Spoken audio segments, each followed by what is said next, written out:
एक तो दो लाभ होंगे। एक तो आपकी जड़ हाथ की कम आएगी, क्योंकि एक समय के बाद आपका हाथ भी थोड़ा शेक करने लगता है। दूसरा ये है कि जैसे आपने एक फ्रेम बनाया तो वो कुछ सेकंड का बनाया, फिर उसके बाद का जो फ्रेम बनाएंगे उसका एंगल आप थोड़ा दूसरा रखेंगे तो आपके फ्रेम में वेरिएशन आ जाएगा,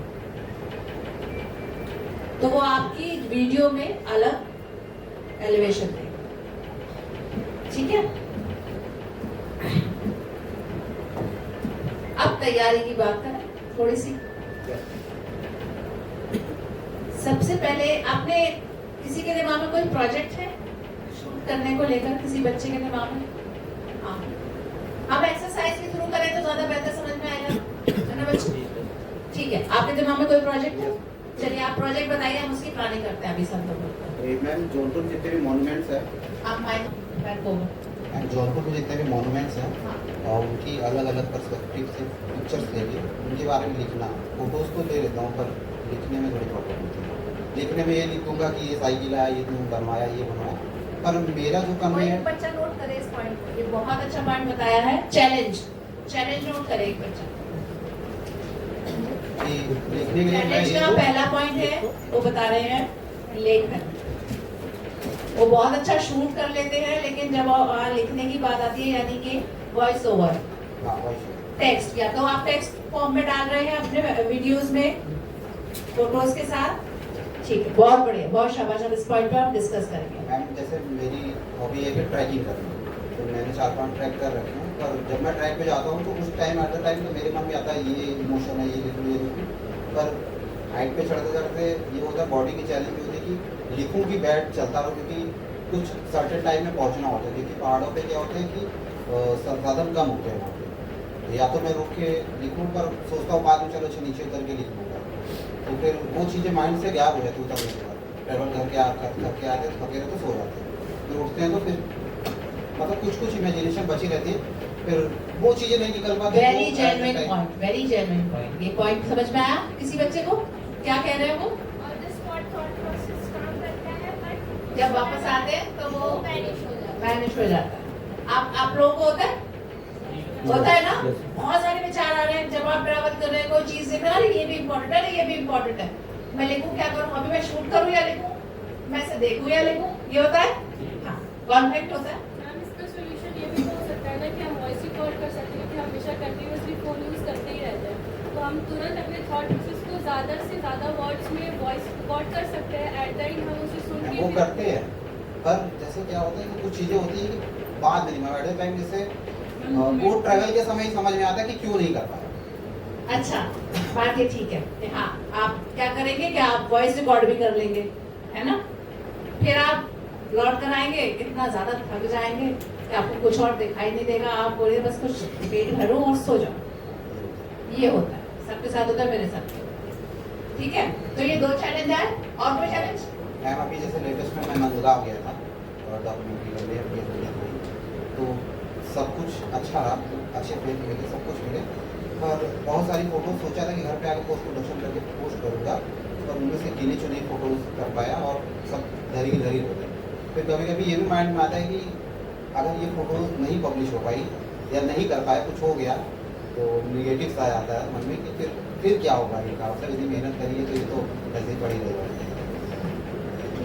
ये भी एक बात होती है, फोटोग्राफर से भी 2-4 होते हैं कि शूट करके आते हैं, जब जाते हैं बहुत एनर्जी होती है कि अरे मैं ऐसे शूट करूंगा, वैसे शूट करूंगा, लौट के आऊंगा, पब्लिश करूंगा, और जब लौट कर आते हैं तो फिर इतना थक जाते हैं, फिर 1-2 दिन डिले हो जाते हैं और वो इवेंट तो निकल जाता है, होली निकल गई। अब बिना होली मतलब कौन छापेगा, कौन देखेगा, इंटरेस्ट भी नहीं रहेगा और वो मेहनत का वो फल नहीं मिलेगा। मेहनत का वो फल नहीं मिलेगा। जेन्युइन है सवाल, जेन्युइन है, सब 2-4 होंगे इस सवाल से, और ये जीवन भर होंगे, ये भी मैं आपको बता दूं। मगर इसके बारे में आपको मैं एक उपाय बताती हूँ। आप सब ने कुंभ के फोटोग्राफ्स देखे थे, कुंभ के होर्डिंग्स जब कुंभ लगने वाला था, तो वो एक फोटो है, बसों पे भी दिखता है, बस के पीछे भी लगा होता है, महाराज जी का फोटो है, मुख्यमंत्री जी का, और साथ में कुंभ आने का दावत दे रहे हो, बुलावा है, और वो नीचे संगम का दृश्य एक सर्कल सा बना हुआ है, बॉर्डर है ना, संगम रोज का। वो अब रोज शब्द सबको पता चल गया, जब तक वो फोटो छपाता किसी को पता नहीं था, संगम रोज वर्ड दिया गया। वो फोटो देखा आप लोगों ने? आप लोग जिसने भी उसको फोटो देखा है उसने ये सोचा नहीं होगा कि ये इस कुंभ का नहीं है, इस कुंभ का तो नहीं था, वो पिछले वो पिछले कुंभ का फोटो था। अब पिछला कुंभ का 1 साल हो है, 6 साल या 12 साल यार, तो कुंभ का हो तो गया। क्या कभी किसी के मन में ये विचार आया कि 6 साल पुरानी फोटो है? उस फोटोग्राफर का नाम बताऊं मैं आपको? जयप्रकाश जी हैं, दिल्ली के फोटोग्राफर हैं और लगातार काम करते हैं सीएम कार्यालय में। ड्रोन शॉट है वो, ध्यान आया सबको? वो शॉट ड्रोन शॉट कुंभ का, वो पिछले कुंभ का फोटो है। अब आप सोचिए कुंभ होने जा रहा है, कुंभ के पीआर की जितनी फोटोग्राफ्स हैं वो सब तैयार होने हैं, ये जितने भी आर्टिफिक्स हैं, होर्डिंग्स हैं, बसों पे जाना है, विज्ञापनों में जाना है, तो वो फोटो नए नहीं खींचे हैं, वो आपकी बैंक से निकले। तो जैसे जैसे आप फोटोग्राफर आप बनकर आगे काम करते रहेंगे, ये तो आप गांठ बांध लीजिए, कहीं लिख लीजिए मेरे शब्द कि आपके द्वारा की गई कोई मेहनत कभी फेल नहीं होगी। बस इसीलिए आपने करके रखा है। अगर एक कदम भी चला है किसी दिशा में तो वो आपको फल जरूर देगा, ये विश्वास है और मुझे ये देता है। तो ये बात से हताश होना तो बिल्कुल भूल जाइए कि अरे मैं तो चूक गया, मैं पब्लिश नहीं कर पाया, ये तो मेहनत बेकार हो गई, अब क्या फायदा है, इससे मुझे लाभ मिल सकता था और ये तो हो गया बेकार। मिलेगा, आज नहीं हमेशा मिलेगा। जितने भी बढ़िया सिनेमा है उनके बनाने वालों को रॉयल्टी आज भी आती है। तो आपके द्वारा खींचे गए जो फोटोज है, हम सब की, जैसे कोई व्यवसायी होता है, कोई बिजनेसमैन होता है या कोई किसान होता है, तो किसान की पूंजी है उसकी जमीन, बिजनेसमैन की पूंजी है कि उसने कितना धन कमाया, तो वो धन कमा के जोड़ के रख रहा है ना अपनी तिजोरी में। हमारी भी एक तिजोरी है, हमारा अपना फोटो बैंक। हम हर साल शूट करते हैं, कहीं भी जाते हैं। जैसे मेरे पास मेरे घर में मैंने एक डेस्कटॉप लगाया हुआ है जो हिलता नहीं है, वो एक ही जगह रखा हुआ है मेरे ऑफिस में, उसमें इंटरनेट का कनेक्शन नहीं है और उसमें मैं जाके अपने सारे फोटोज डंप करती हूँ। वो मेरा मास्टर कंप्यूटर है। इंटरनेट क्यों नहीं है? क्योंकि मैं अफोर्ड नहीं कर सकती कि उसमें कभी वायरस आ जाए। तो वो आपके खींचे हुए फोटो कौन सी साल में, कौन से महीने में, किस पर्व के आपने खींचे हैं, वो एक फोल्डर बना के आपने डाल दिया है। वो इस बार आपके काम नहीं आया, कोई बात नहीं, अगली बार काम आएगा, उसके अगली बार काम आएगा। होली ऐसे ही होती रहेगी, नंदगांव भी वैसे ही रहेगा, कुंभ भी वैसे ही सजेगा, आपकी फोटो काम आगे आएगी। तो इससे हताश कभी नहीं होना, ठीक है? पक्का? तो इस सवाल का जवाब मिल गया। अभी आपको लाभ कैसे देगा? अगले वर्ष जब होली का समय आएगा, तो अगले वर्ष ये होली इस बार जिस तिथि में आई है उससे 12 दिन पहले आएगी। हर साल जो भी त्योहार है वो 12 दिन पहले होता है।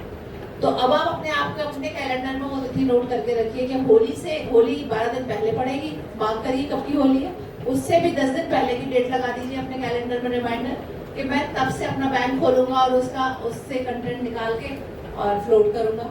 तो उसका सबसे पहला फायदा किसे होगा? आपको। क्लियर? पॉइंट क्लियर हो गया? दूसरा सवाल क्या था? दूसरी चुनौती क्या थी? लेखन, जिसकी कार्यशाला है। हम यात्रा कर रहे हैं, कहीं पर गए हैं और वहाँ बहुत सारी चीजें देख रहे हैं और हम नोट नहीं कर पा रहे कि हम देखें या नोट करें। वो हो ही नहीं पाता है। आप डायरी भी कैरी कर लोगे फिर भी नहीं हो पाता है।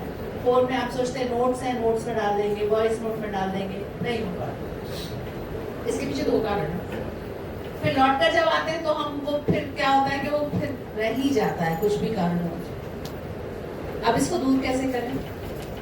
आप लोग जब ट्रैवल करते हैं तो किसी के साथ, देखिए जब भी आप सोलो कर, एक तरह की साधना है।